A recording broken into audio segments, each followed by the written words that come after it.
আমাদের মির্জাপুরের জিআই পণ্য। আমরা এখন আছি জামরকির কালিদাসের সন্দেশ পল্লীতে।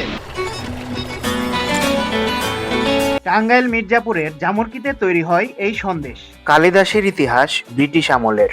জানা যায় গ্রামের মদন মোহন সাহা এই সন্দেশ তৈরি করতেন। পরে তারই ছেলে কালিদাস সাহা পৈতৃক ব্যবসার হাল ধরেন। চলেন তার মুখেই শুনে আসি কিভাবে তৈরি হয় এই কালিদাসের সন্দেশ।